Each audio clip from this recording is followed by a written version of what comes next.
friends, I'm so happy to see you here on my channel. If you are subscribed, you might have noticed that I haven't posted any videos for almost 3 months. I've just been busy with my main work. April started with a surprise snowfall, and then the very next day it was already 20 degrees Celsius. My studio is currently in a bit of creative chaos, but in just a few days I'll be back to new projects, making jewelry and filming new videos for you. If this is your first time here, welcome. My name is Olena. I'm currently writing books on various topics, especially women's health. I recently published a book about hormones in English and Ukrainian. You can find it in my shop or on Amazon. The printed version is available in 50 countries and the ebook is available almost everywhere. On April 5th, I attended my first market of 2025, officially opening the fair and festival season. It took place in a cozy venue in Niagara Falls, and we even had live music. The event was well organized, and starting the season by selling handmade products felt so good. But today I'd like to share some reflection from last year and what I learned from participating in markets and festivals. According to my channel statistic, 95% of my viewers are women over 55, close to my age. I'm 60 and creativity has become my profession and absolute joy. My children are grown, my grandchildren are no longer little, and now I have more time to spend on myself. And oh, by the way, dear ladies, my new book about menopause is coming soon, so stay tuned for updates and new videos. Now let's talk about creativity and selling your handmade products.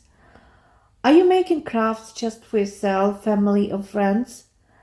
Or are you thinking about earning extra income from your creativity? Everything outside my main work started as a hobby. Over time, it turned into a professional hobby. At first, I gave away my handmade pieces as gifts. Then people started ordering them. The more I created, the more I wondered what I should do with all these beautiful things. Before my grandchildren were born around 2015, I participated in art exhibitions. I am a self-taught artist, but I still managed to sell almost all my paintings.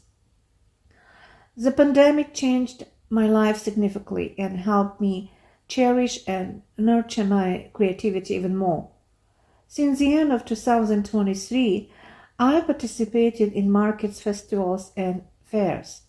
And today, I want to share some of the knowledge and experience I've gained. You can also check out my playlist about markets and festivals, where I discuss this in more details. So here what I've learned. Start small. You don't have to begin with big events. You can start with small private parties at home, or friend's house, or a local cafe where people know you. It's cheap, it's cozy, and you learn how to set up your display and organize your products.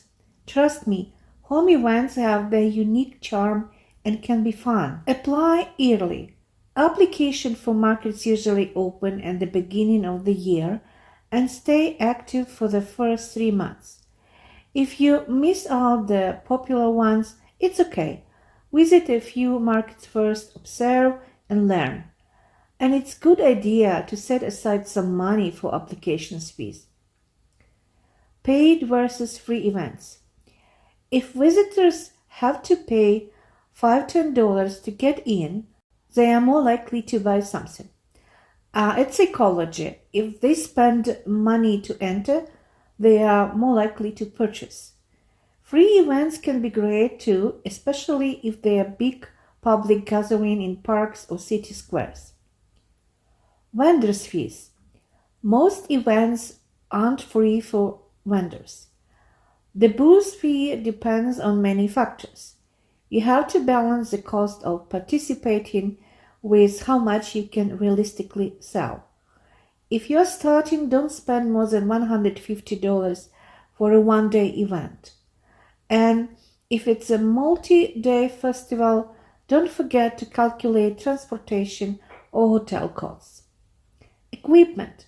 You'll need some basic equipment, a table, chairs, and usually a tent for outdoor events.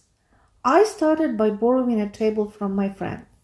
Later, I bought my own table and tent and a little wagon to carry my boxes. It is a step-by-step process. You don't have to buy everything at once. Before your first event, it helps to practice setting up your booth at home.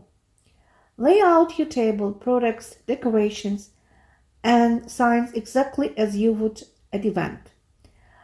This will help you to determine how much space you need, how long the setup takes, and what small things you might forget, like scissors, tape, extra price tags, or even a portable mirror if you sell jewelry. Bring a helper.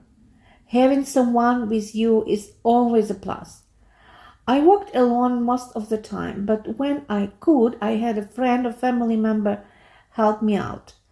It is unlikely that anything bad will happen if you step away for a moment, but still, having someone by your side is much better. I highly recommend putting together a little vendor survival kit before every event. In mine, I always pack snacks, water, tissues, hand sanitizer, safety pins, a phone charger, pens, and a notepad. Believe me, you'll thank yourself later when you need something quickly and don't have to leave your booth. Expect ups and downs. Not every event will be a success, and that's okay. Markets are dynamic. Weather plays a huge role too. Last year I missed 2 festivals because of heavy rain. But each event teaches you something, where your audience is and where isn't, and where you'd love to return. Don't be shy about introducing yourself to other sellers around you. Other vendors can be a great source of advice, support, and friendship. Sometimes they'll even share tips about better markets or good organizers or invite you to group events. Plus, it just makes the day much more fun when you have friendly neighbors. I plan to participate in about 10-12 events this year. I've also started selling more of my creations on Etsy, and there are many ways to grow from here. Of course, this isn't everything I learned. If you have questions, feel free to leave them in the comments. Also, let me know what topics you're interested in. Remember, every event, even the ones where you don't sell much, is part of your journey. You're learning, growing, and sharing your creativity with the world. Stay positive, flexible, and most importantly, enjoy the process. Because your passion and love for what you do is what people notice most. And don't forget to support me with your likes. It helps. See you soon in the following videos.